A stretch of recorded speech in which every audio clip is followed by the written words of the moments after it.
Like, so if there's a soul, if there's a higher dimension, like, come on, say for soul, for the sake of finding 3D words, it's like the soul is saying, get the fuck out of the way. I've got work to do.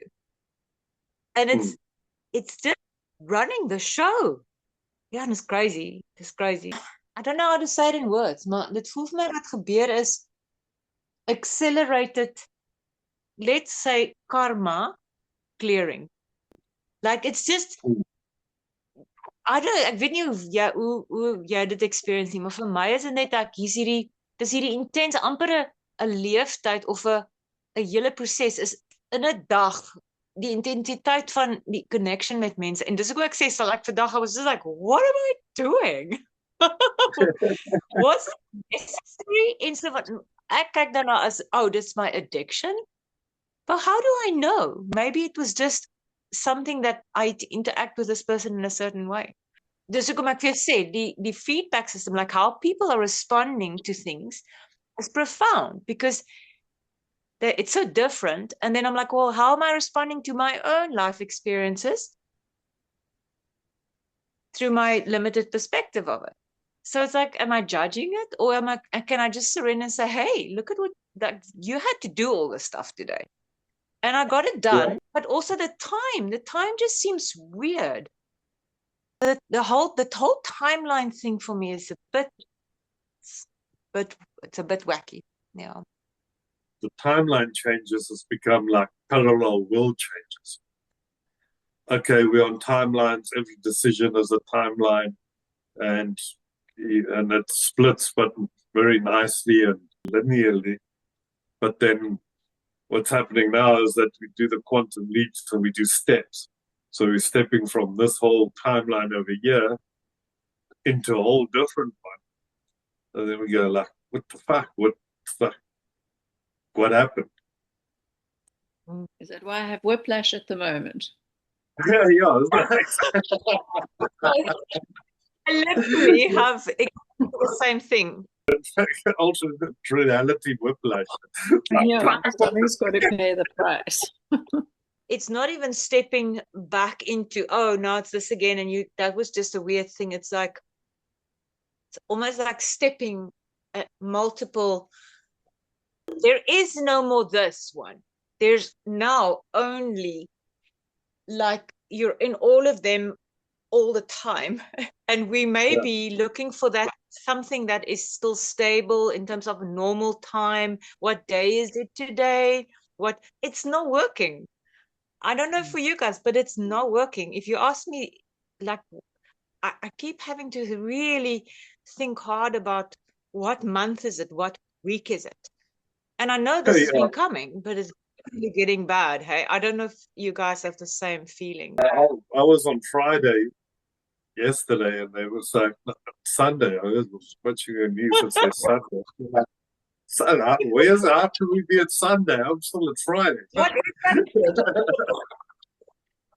Jeez, well, you did quite well. I'm still in December, about December the 17th, 18th, 19th.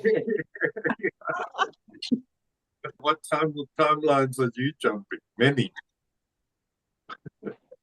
Yeah, but it feels a bit like everyone else's. Yeah, and it's almost like completion.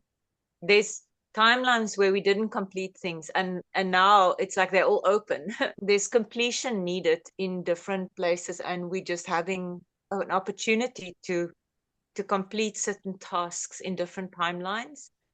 Yeah, and we literally, it's weird. It's a strange phenomena. Yeah, I agree with you. There's a lot of completion at the moment. There's a lot of dotting the I's and crossing the T's.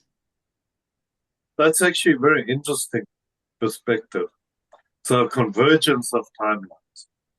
So like are you saying, like if you had all your past lives and they're all converging into this point where it's like, okay, right, you've had all of them now. It's like you're kind of at the same decision point. So coming into that one point where it's not just us having lots of passing ahead of us. So all of those tracks are coming in all the wheelbarrows are like lining up and sitting in park now, and it's like, okay, we got the wheelbarrow to this point. Okay, now what do we want to do? So now it's like, okay, let's unpack the stuff, let's build the thing, or it's time to let all those go. So it's that confluence of different past lives coming into a focal point. Yeah, or maybe the wheelbarrows are now like going to stack on top of one another. So we can move everything together in one. Yeah, that's very much what it feels like to me. It's like those movies where there's, like Pulp Fiction, or like, where there's all these different aspects, and then like suddenly at a point in the movie you start seeing how everyone is connected in the weirdest possible way, and we're all in the same room, we all arrive in the same lobby. Yeah, like instead of thinking of them as parallel, that they are intersecting, and there's this opportunity that, hey, you've got all your unfinished business in one in one hall, in one big pile, yeah. in one meeting room, in one situation, I like your idea though, Ari, of like all the wheelbarrows converging and like unpacking everything and going, okay, done this, done this, done this. If I'm going to move forward with just one wheelbarrow, what am I going to put in it? Yeah. And going. Because I mean, one of the things that I'm starting to feel like I'm becoming more and more boundaried. And as I become more boundaried, I'm getting clearer, like, let's say in a session to go, okay, I want to be finished by this time. And I'm finding that time can be really elastic. Like so much can happen, and I can glance at the clock and go, jeepers, 20 minutes have passed, and we've had 3 hours of time here. Yeah. I'm finding it working in the other way as well, where I'm going like, we need to just elasticate time and make it more. But take fewer minutes, It's been very interesting. Because you're actually adding all those time periods together.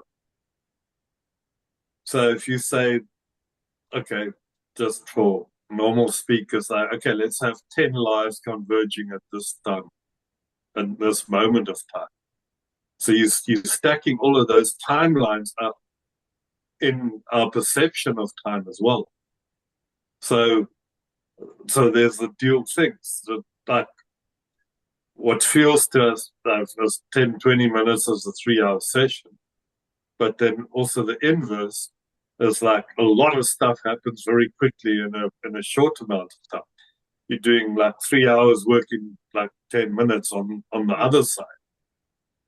The times become fluid and they are elastic, like you said. But it's not constantly pulling in the same direction. The thing is bloody bouncing. So you're like on a spring going, okay, now it's like too much time, now too little time, now I'm losing time. Now it's like, geez, will this ever end?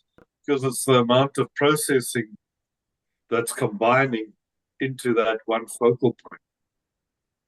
Because, I mean, just that thing from another perspective, what I'm finding happening in sessions at the moment is like everything is there and illustrated. So from the point of origin, let's just say at 1, and then the pattern gets set in, and we've got 3, and then we've got 7, and there's like a needle threading through all of them. And then you're now 50 or 60 or whatever it is.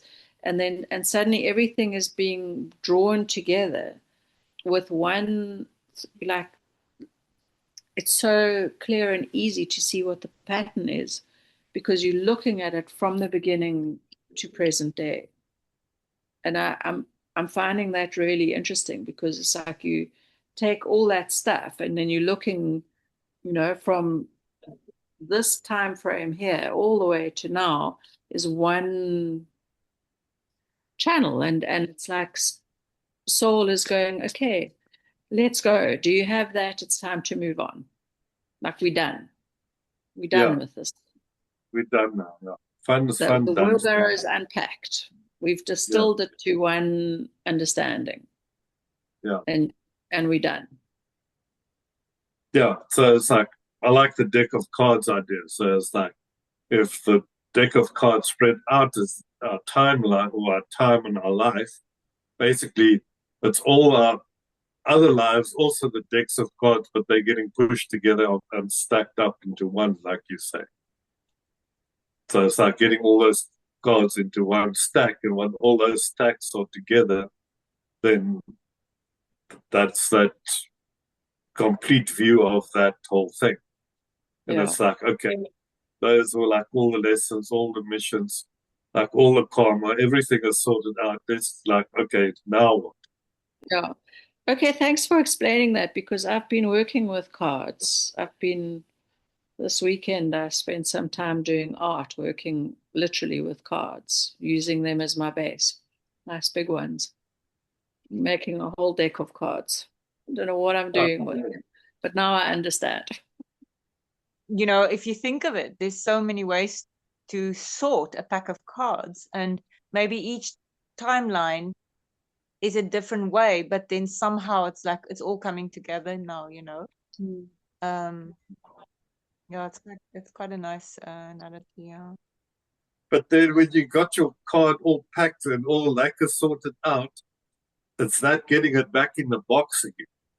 I don't know if you found, I can never get the bloody thing back in the box. There's always one card or it's too thick, or it's like you have to like wiggle and squish and knead.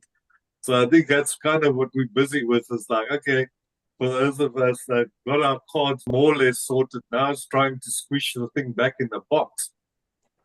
Are you sure that's what's happening, Ari? Don't you think what we're doing now is like drilling through the entire deck?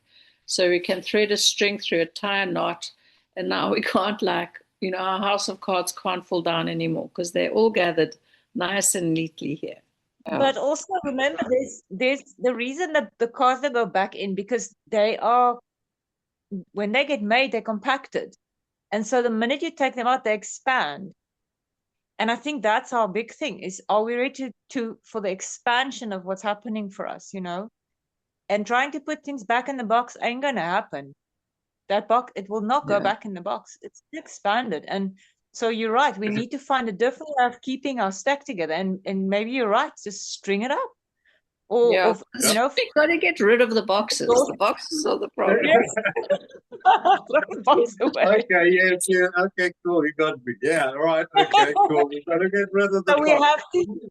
we have to think out of the box to decide how are we going to keep our cards together, because they will go back in the box. So I like that, like your idea is to string them, you know, like that's quite a creative way of thinking, drilling a hole through them. I would never have thought of that.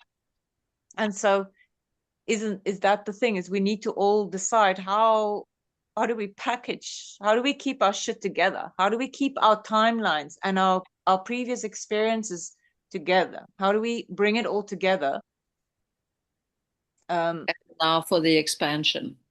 I Yeah. like it. Like, so we can concertina out. Our cards can behave like concertina files and store. Well, they'll be like store our stuff. Yeah. And the problem is it's not just one, like, it's not just cards. They're tarot cards, they're like mystic cards, they're cards, many decks. Okay. Then even the string works better as well, because if you like concertina them together, all the cards come together in one circle, so you complete that whole circle. Because also, if you think of, your deck of cards, if I just think of my, my cards that I use, I don't use a lot of them, but I have a set of goddess cards and I love them. And like how we you dish them out. And so we share, when we use our cards, you bring someone else in. Your stack of cards, you share them with others. And so maybe that's also a thing of like all those people we shared with. It's like our cards coming back now, in our deck, and to see, like you're saying, then sorts. Have I got all my cards? Because maybe there's some cards that are still in someone's hands, and it's like that's the thing. It's like we bringing all our past, we getting our pack back together. I do think that we are at a profound, an end of a certain way of how the higher dimension is communicating through us. And it's time for us to, bring it all together. You can't put it back in the box. You need to just hang it. And it's an art piece. It's also a way of like almost making a memorabilia of it, honoring it.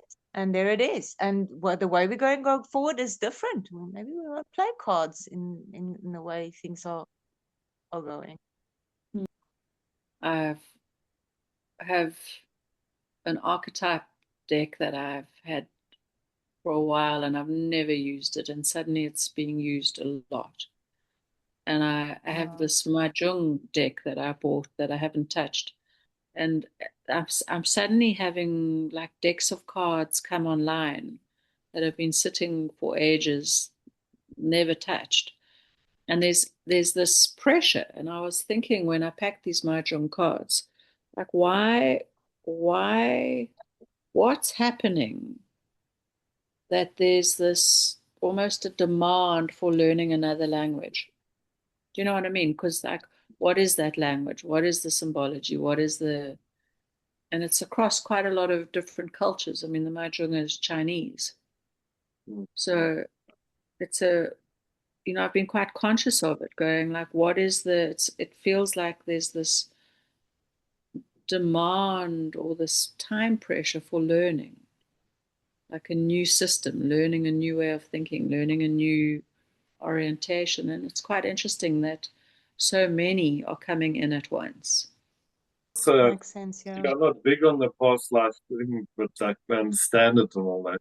But if you look at those, like every stack of cards is like another lifetime that you're working through and putting together. And also, like you say, learning a new language is remembering the old language. So all the lessons that you learned, all the insights, the wisdom will be, like from a Chinese perspective, will be different from the Jungian perspective or from the tarot perspective or from, so it's all those, it's once a convergence once again of all of those knowledge bases and inner wisdoms that's presented as cards, and then creating your own stack. That's even more interesting, because now you're taking all of those influences and through artistic endeavors and like expression, creating your new stack. It's a combination of all of those things. So I like the idea of getting your cards back, because that will be like all the old regrets, should have, could have, all the events and trauma, all the other stuff from the past. I think that's making peace with that, and then taking your card back or your energy back from those like taps. But you can also just sort them for so long. And I think a lot of us are like now there, that, okay, we did the work, the inner child, the past lives, the blah, blah, blah, it's done. And then when you actually put that down, we string them together, then you can pick up another stack if there is still work to be done, or even if it's not work, even if it's just the wisdom and the influence of our Chinese life or our Jungian life or our whatever, tarot life. So it's that confluence of all of those influences coming together at this stage.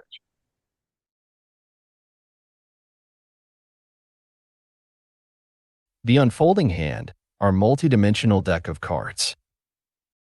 In the intricate tapestry of existence, where every atom hums with resonant energy and consciousness ripples through the very fabric of reality, we've explored how unseen bioelectrical fields form the foundational architecture of life. These subtle currents, like invisible rivers, sculpt our physical forms, orchestrate cellular symphonies, and serve as the very medium through which thought and emotion find their tangible expression. Just as we gather the scattered pieces to rebuild our puzzle, the cornelling of our source self that we glimpse with awakening and then slowly reconstruct, we can also use the ancient and universal game of cards to add another powerful dimension to this understanding. Both metaphors offer alternative, yet harmonious, ways to conceptualize our journey of integration and discovery. the soul's initial hand, a contract of potential. Imagine, if you will, that each soul embarking on a journey into physical reality is issued a unique deck of cards. This isn't a random assortment. Rather, it's a meticulously curated collection, representing the blueprint of this lifetime. It embodies what some spiritual traditions call our soul contract or soul purpose, a set of inherent potentials, archetypal lessons, and energetic patterns chosen for growth and exploration. These cards could be drawn from myriad traditions, the profound archetypes of the tarot, the direct insights of Lenormand, the natural wisdom of medicine cards, the ancient philosophical guidance of I Ching cards, or even the deceptively simple power of a standard playing deck. Each type of card offers a different lens through which to view the game, a distinct energetic signature of the soul's chosen path. This initial deck is complete, a perfect representation of our inherent wholeness at the moment of our embodiment. Yet, the game, like life itself, is dynamic. Timeline shifts, dealing with the hand. Our lives, as we experience them, are not linear progressions but rather a continuous series of subtle timeline shifts. Every thought we entertain, every emotion we feel, every action we take, and every belief we hold acts as a tiny adjustment, nudging our trajectory onto a slightly different course. At every decision point, we encounter a branching path, where we consciously or unconsciously select one option from a multitude of possibilities. This creates the squiggly line of our lives. These constant adjustments represent the natural flow of our free will within the parameters of our initial deck. Then, there are the momentous occasions, the big events, a profound trauma, the intoxicating rush of falling in love, the heart-wrenching pain of a breakup, a sudden illness, a spiritual awakening. These are the moments when the game takes a dramatic, often unforeseen, turn. In these instances, something remarkable occurs in our energetic field. We tend to leave a card behind. This isn't a literal loss, but a metaphor for energetic fragmentation. When faced with overwhelming experiences, particularly those that challenge our sense of self or safety, parts of our conscious awareness, our vital energy, or even aspects of our emotional and psychological being can become disassociated or stuck in the past event. It's as if a piece of our energetic signature remains entangled with that specific timeline, rather than integrating back into the whole. Retrieval and integration, reclaiming our power. The journey of inner work then becomes the profound process of retrieving these missing cards. Through practices like self-reflection, meditation, conscious healing, be it therapeutic, energetic, or spiritual, and the difficult yet liberating act of forgiveness, of self and others, we begin to reclaim these fragmented aspects of our being.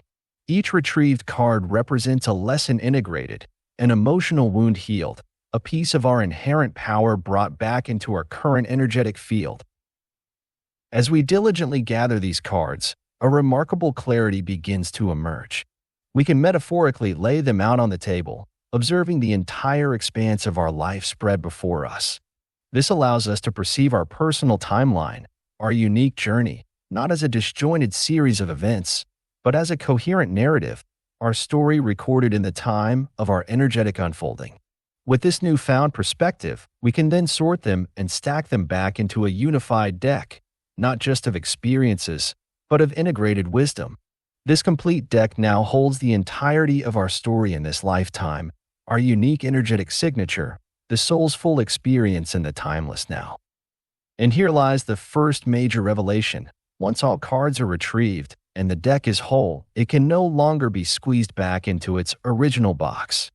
This powerful image signifies that the process of integration and growth has expanded our energetic capacity, our consciousness has broadened, and we have fundamentally outgrown the limitations of our past self. We are no longer defined by the traumas or joys that once scattered our cards. We are the sum of their integration.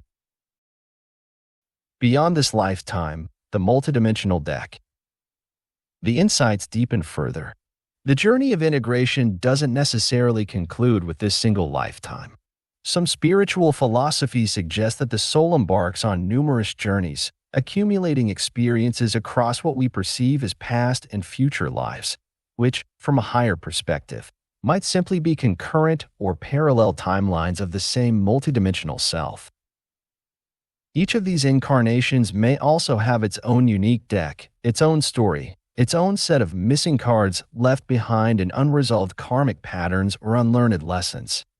The grander work then involves retrieving all these decks of cards from all our past lives, recognizing that numerous incomplete decks might require our attention. This is a profound level of scattered soul retrieval, an act of unifying all concurrent timelines into a cohesive whole. This is where the great convergence occurs, a merging of countless personal timelines, myriad lessons learned, and diverse stories woven into a singular, comprehensive tapestry of profound wisdom. As we surrender to the deep inner knowing of the higher self, which we understand as the already completed, top-level overview of our multidimensional I, we begin to consciously tap into these vast reservoirs of accumulated wisdom, accessing insights from countless lifetimes and densities. The quantum leap, choosing a new game. This process of radical integration culminates in a pivotal moment, the conscious reality shift. We speak of this as the movement from 3D through 4D into 5D. In 3D, the current game often manifests as a playground of extremes: war, tribalism, radical polarization, and the pursuit of individual power at all costs. It's a dimension defined by the freedom of choice and the feedback of karma, where the lessons of duality are starkly played out. Many individuals currently experience this as a period of profound chaos, a collective realization that the old ways are no longer serving us. This is the personal and collective moment of enough is enough. The work of retrieving our individual and past life cards, of integrating and becoming whole, aligns profoundly with the shift through 4D some of us are experiencing now. In this context, 4D isn't merely about time and perceiving time differently, but about consciously engaging with and resolving the entirety of our personal and collective timelines. It's the dimension where we truly begin to sort out our issues, where inner work, conscious awakening, and profound healing become paramount. It is here that we consolidate and incorporate all our experiences, learning to hold paradox within a coherent understanding. Once this individual and initial collective integration is underway, having brought our full and expanded decks together, we then face the exciting prospect of a quantum leap towards 5D. This isn't just a slightly different game. It's the opportunity to pick a completely different game to play altogether. It represents a fundamental shift in the rules, the intentions, and the very nature of our interaction with reality. This is the promise of so many timelines converging into one singular point of profound integration, then transmuting into something entirely new. It marks the initiation of a new spiral of conscious evolution, ever upwards towards the light of greater unity, wisdom, and collective creation, the next grand phase in the unfolding puzzle of existence.